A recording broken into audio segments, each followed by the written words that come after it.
Hello friends, আবার একটি নতুন গল্প নিয়ে ফিরে এলাম। গল্পটি ভালো লাগলে লাইক, কমেন্ট এবং শেয়ার করবে এবং আমার চ্যানেলটিকে সাবস্ক্রাইব করে পুরো গল্পটি শুনে আমার পাশে থাকবে। দীর্ঘ 29 বছর পরেও অম্বিকা দেবীর মনে পড়ে যায় সেই রাতগুলোর কথা। কত রাত এভাবেই গান গেয়ে তিনি ছেলেদের ঘুম পাড়িয়েছিলেন। নিজে সেই রাতগুলোতেও দু চোখের পাতা এক করতে পারেননি, আর আজও পারছেন না। হঠাৎ কে যেন দরজা কড়া নেড়ে বলল, অম্বিকা, জেগে আছিস? নিঃশব্দে দরজা খুলে দাদাকে দেখতে পেয়ে তিনি বললেন, এ কি দাদা, তুমি এখনো ঘুমাওনি? তোর ওই অপদার্থ ছেলেগুলো ঘুমোতে দিলে তো ঘুমাবো। একটু বিরক্তিকর ভাব ফুটে উঠল বিকাশবাবুর মুখে। বিকাশবাবু, ওনার দাদা, যেন ভীষণ রেগে আছেন তিনি। কাঁদো কাঁদো স্বরে অম্বিকা দেবী জিজ্ঞেস করেন, কেন দাদা, কি করছে ওরা? কি করেনি তাই বল। প্রায় 15-20 বার ধরে টেলিফোন করে সমানে বিরক্ত করে যাচ্ছে। নিজের ভাগ্নে মনে করি বলে এখনও চুপ করে রয়েছি, না হলে। রেগে গর্জে কথাগুলো বলছিলেন বিকাশবাবু। অম্বিকা দেবী তাকে থামিয়ে বললেন, না দাদা, অমন বলো না। ওরা নিতান্ত ছেলে মানুষ, নিশ্চয়ই ওদের আমার জন্য মন খারাপ করছে। আর তুমি তো জানো, আমি আমি ছাড়া ওদের কেউ নেই। 7 বছর আগে উনি গত হয়েছেন। তারপর থেকে আমিই তো ওদের মানুষ করেছি নিজের মতন করে। ওরাই তো আমার একমাত্র আশা ভরসা। বাহ, বেশ বললি বোন। ওরাই তোর সব কিছু, আর আমি কেউ না। ছোটবেলার সব কথাগুলো ভুলে গেছিস দেখছি। তোকে কাঁধে চাপিয়ে এ বাগান সে বাগান ঘুরে বেড়াতাম, গাছে উঠে এই ফুলটা ওই ফলটা পেড়ে আনতাম, সব ভুলে গেছিস? আরে না না গো দাদা, সেই সব দিন কি আর ভোলা যায় কখনো? তুমি আমার কোনো ইচ্ছা অপূর্ণ রাখোনি। একবার পদ্মপুকুরে নেমে আমার জন্য পদ্মফুল নিয়ে এসেছিলে। সেবার তোমায় সাপে দংশন করেছিল। কত যন্ত্রণা হয়েছিল তোমার। আমার এখনও মনে আছে, তুমি তোমার টিফিনের টাকা জমিয়ে আমার জন্য এটা সেটা কত কি কিনে আনতে। কিছুই ভুলিনি গো দাদা। থাক রে সেসব কথা, আজ আর সেদিন নেই। সময়ের অনেক বদল ঘটেছে। যাই হোক, নিচে গিয়ে টেলিফোনটা ধর। তোর ছেলেদের বলে দে বারবার যেন আমাকে বিরক্ত না করে। অম্বিকা দেবী প্রায় দৌড়াতে দৌড়াতে নিচে চলে যান ফোন ধরতে। বোনের সেই কথাটা কিঞ্চিত আঘাত পেয়ে বিকাশবাবু চোখ মুছতে মুছতে নিচে নামেন। অম্বিকা দেবী টেলিফোনটি কানে ধরে বললেন, হে বাবা, বলো, কেমন আছো তোমরা? ফোনের ওপার থেকে কাঁদো কাঁদো স্বরে উত্তর আসে, তোমাকে ছাড়া আমরা একটু ভালো নেই মা। তুমি আমাদের ক্ষমা করে দেও, বাড়িতে ফিরে এসো। না রে বাবা, আমি তোদের উপরও একটুকুও রাগ করিনি। তাহলে মামার বাড়িতে চলে গেলে কেন? আমি দেখতে চাইছিলাম রে, আমাকে ছাড়া তোরা কেমন থাকিস। মধুর হাসি ফুটে উঠল অম্বিকা দেবীর মুখে। তিনি আবার জিজ্ঞেস করলেন, বাবা অরুণ, এত রাতে তোরা জেগে আছিস কেন? খাওয়া হয়ে গেছে তোদের? ফোনের ওপার থেকে কোনো জবাব এলো না। এবার অম্বিকা দেবী বললেন, কিরে, চুপ করে আছিস কেন, বল। না গো মা, এই 2 দিন ধরে আমরা ঠিকমতো খাইনি। কে রান্না করে দেবে বলো? সকালে ভাত রান্না করতে গিয়ে পুড়িয়ে ফেলেছি। সেই পোড়া ভাতই আমরা 3জনে খেলাম। বরুণটা তো ঠিকমতো খেলোই না। কাঁদতে কাঁদতে ফোনের ওপার থেকে কথাগুলো বলে অরুণ। অম্বিকা দেবীর 2 চোখ জলে ভরে যায়। তিনিও কাঁদো কাঁদো গলায় বলেন, আহারে আমার সোনা বাবারা, তোরা খাওয়া দাওয়া করতে পারছিস না ঠিকমতো। আমি এত বড় অন্যায় কী করে করলাম তোদের প্রতি? আমার তো নরকেও ঠাঁই জুটবে না, ছি ছি ছি। একটু দূর থেকে দাঁড়িয়ে বিকাশবাবু দেখছিলেন সব কিছু। ঠোঁটের ফাঁকে লেগে রয়েছে তার মৃদু হাসির ফলক। কিন্তু সেটা কি বোনের কান্না দেখে, নাকি অন্য কোনো ব্যাপার আন্দাজ করে, তা তিনিই জানেন। অরুণের হাত থেকে ফোনটা নিয়ে বরুণ এবার বলল, ও মা, মা, তুমি ফিরে এসো না আমাদের কাছে। তোমাকে ছাড়া আমরা একটুও ভালো নেই গো। তারপর তরুণ ফোনটা নিয়ে বলল, আমাদের কাছে ফিরে এসো মা। হ্যাঁ বাবা, কাঁদো কাঁদো গলায় কোমল সুরে জবাব দিলেন অম্বিকা দেবী। মায়ের এই জবাব পেয়ে একটু খুশি হয়ে তরুণ বলল, তাহলে কাল সকালে তোমায় আনতে যাচ্ছি মা। রেডি হয়ে থাকো, সকাল সকালেই চলে যাব। হুম, ঠিক আছে। আচ্ছা মা, কাল সকাল হওয়ার অপেক্ষায় আছি। কখন তুমি আসবে আর কখন তোমার হাতের সুস্বাদু রান্না খাবো। এবার রাখলাম গো মা, মনটা অনেক হালকা হয়ে গেল। অম্বিকা দেবীর চোখ বেয়ে টস টস করে জল পড়তে থাকে তখনও। ফোনটা আলতো করে রেখে ধীর পায়ে সিঁড়ি বেয়ে বেয়ে উপরে ঘরে যান তিনি। বিকাশবাবু যান তার পিছন পিছন। দরজার বাইরে থেকে উঁকি দিয়ে তিনি দেখেন অম্বিকা দেবী তার ব্যাগে সমস্ত শাড়ি গুছিয়ে রাখছেন। বিকাশবাবু এবার ঘরে ঢুকে বললেন, কী রে বোন, ব্যাগ গুছাচ্ছিস কেন? দাদা, আসলে কাল সকালে আমি ফিরে যাব। আমি অকারণে ওদের প্রতি অন্যায় করে ফেলেছি। তুমি জানো, ওরা এই 2 দিন ধরে ঠিকমতো খাওয়া দাওয়া করছে না। ভালো নেই ওরা দাদা। একটুও বিস্মিত না হয়ে বিকাশবাবু বললেন, তোকে ওরা এসব কথা বলেছে বুঝি? শোন অম্বিকা, ওরা কিন্তু নাটক করছে। তুই আবার ফিরলে ওদের আসল স্বরূপ দেখতে পাবি। তোর ওই 3 ছেলেই অসভ্য বেয়াদব। না দাদা, অমন করে বলো না। আমার অরুণ, বরুণ, তরুণ একটু ছেলে মানুষ হতে পারে, কিন্তু ওরা আমায় খুব ভালোবাসে। দেখো না, 2 দিন আমি নেই, ওরা কেমন পাগলের মতো বারবার ফোন করছে। দেখ বোন, আমার যা বলার আমি বললাম, এবার বাকি সিদ্ধান্ত তুই নে, বলে বিকাশবাবু বোনের প্রতি একটা হালকা অভিমান নিয়ে নিজের ঘরে চলে গেলেন। অন্যদিকে ফোন রেখে 3 ভাই বোন আনন্দে লাফিয়ে উঠল। একে অপরের হাতে করতালি করে তারা বলতে লাগলো, তরুণ, সাবাস দাদা, কি অ্যাক্টিংই না করলি তোরা। বরুণ, তুই আবার কম যাস কিসে ভাই? দাদা কেমন খাবারের নাটকটা করলো। এদিকে কেউ জানেই না যে আমরা রেস্তোরাঁ থেকে খাবার আনিয়ে খাচ্ছি। অরুণ, চুপ কর তোরা। এইসব খাবার যা পড়ে আছে এক্ষুনি পরিষ্কার করে ফেল মা আসার আগে। আর হ্যাঁ শোন, মা চলে যাওয়ার কিন্তু আমাদের লস হয়েছে অনেক। এই 2 দিনে রেস্তোরাঁর অনেক বিল হয়েছে। মা ফিরলে সেই সই করিয়ে পেনশনের টাকাটা তুলে সব পেমেন্ট করতে হবে। বলুন, হ্যাঁ রে দাদা, সে তো বটেই। আর এইসব হয়েছে ওই বুড়ো মামাটার জন্যে। তরুণ, ঠিক বলেছিস, ওই বুড়োটাই যত নষ্টের গোড়া। ওটাই তো মাকে নিয়ে গেছিলো এখান থেকে। অরুণ, নিয়ে গিয়ে তো ভুল কিছু করেনি। তোরা একটা মানুষকে এত অপমান করবি, আর তার দাদা সেটা মুখ বুজে সয়ে নেবে? শোন, আজ থেকে তোরা পাল্টে যা। মায়ের সামনে এমন নাটক কর যাতে মা মনে করে আমরা আর আগের মতো নেই। আখেরে আমাদেরই লাভ হবে। ওই বুড়োটা তো বিয়ে করেনি। ও বেটা মরলে ওর সম্পত্তি আমরাই পাবো। আর আমরা মায়ের সাথে খারাপ ব্যবহার করলে পাজিটা সব কিছু দান করে দিতে পারে।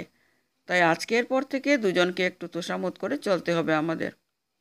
তরুণ, ওরে তুই সত্যিই জিনিয়াস দাদা, আমাদের থেকেও এক কাঠি উপরে। অরুণ, চুপ। আমি যা বলছি তা আমাদের 3জনেরই লাভের কথা ভেবে বলছি। বরুণ, হ্যাঁ রে দাদা, এটাই ঠিক হবে যে আজ থেকে আমরা একটা নতুন নাটক করে যাব, যতদিন না সব সম্পত্তি পাচ্ছি। অরুণ, গুড। আর আজ কেউ ঘুমাবি না, কারণ কাল মাকে দেখাতে হবে যে খিদের জ্বালায় আমরা সারা রাত ঘুমোতে পারিনি। বরুণ, ওকে দাদা। 3জনে সারা রাত ধরে এইসব সলা পরামর্শ করছিল। পরদিন সকাল হতে 3জনে মিলে মাকে আনতে গিয়ে মায়ের পায়ের কাছে একেবারে লুটিয়ে পড়ল। বিকাশবাবু খুব বিচক্ষণ মানুষ, তিনি সহজে ওদের নাটক ধরে ফেললেন। তাই তিনি আবারও অম্বিকা দেবীকে সাবধান করে বললেন, দেখ বোন, শেষবারের জন্য বলছি, ভেবেচিন্তে সিদ্ধান্ত নে। দাদার পায়ে প্রণাম করে তিনি বললেন, দাদা, আমি যা করছি তা ভেবেই করছি। আমার ছেলেদের ভালো মন্দ দেখার দায়িত্ব তো আমারই, বলো। বিকাশবাবু খুব রেগে গেলেন। ভাগ্নেদের প্রতি রাগটা তিনি তার বোনের উপরেই দেখালেন। অম্বিকা দেবীকে তিনি বললেন, তবে শুনে রাখ অম্বিকা, আজকের পর থেকে আর কখনো আসবি না আমার বাড়িতে। আমার এই বাড়ির দরজা চিরকালের মতো বন্ধ হয়ে গেল তোর জন্য। মনে ভীষণ আঘাত পেলেন অম্বিকা দেবী, তবে মুচকি হেসেই তিনি জবাব দিলেন, তুমি চিন্তা করো না গো দাদা, সেই পরিস্থিতি আর তৈরিই হবে না কখনো।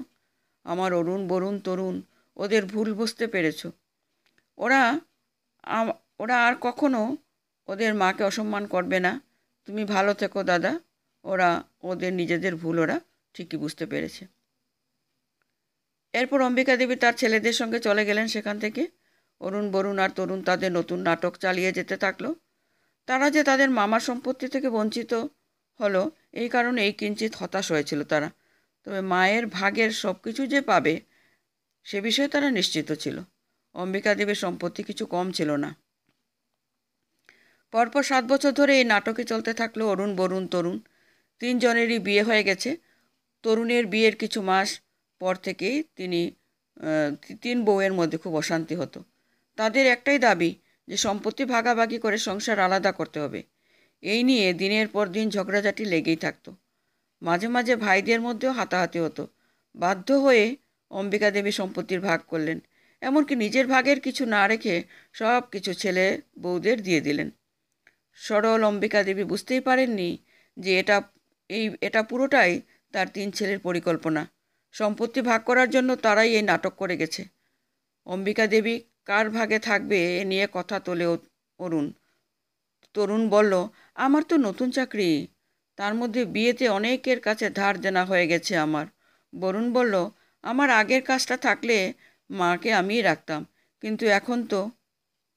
এবার অরুণ বলল, তোরা তো জানিস ভাই আমার অবস্থা, দিন আনি দিন খাই, আর তোদের বৌদিও তো গর্ভবতী। এরপর আমার আমার আরেকজনের দায়িত্ব বাড়বে সংসারে, তার মধ্যে মায়ের দায়িত্ব, একা আমি আর কত কি চালাবো। অম্বিকা দেবী চোখের জল মুছতে মুছতে সেখান থেকে চলে গেল। ঠাকুর ঘরে গিয়ে দ্বার আটলো। কেঁদে কেঁদে ঠাকুরের আসনে মাথা ঠুকে বলতে লাগলো, হায় ভগবান, এই দিন দেখার জন্য তুমি বাঁচিয়ে রেখেছো আমায়। আমার নিজের পেটের ছেলেরা আজ আমার দায় নিতে অস্বীকার করছে, যাদের জন্য আমি নাকি আমার সারা জীবনের সুখ বিসর্জন দিয়ে এসেছিলাম একদিন। অম্বিকা দেবী ঠিক করলেন তিনি আর সেখানে থাকবেন না, দাদার বাড়িতেও আর ফিরে যাবেন না।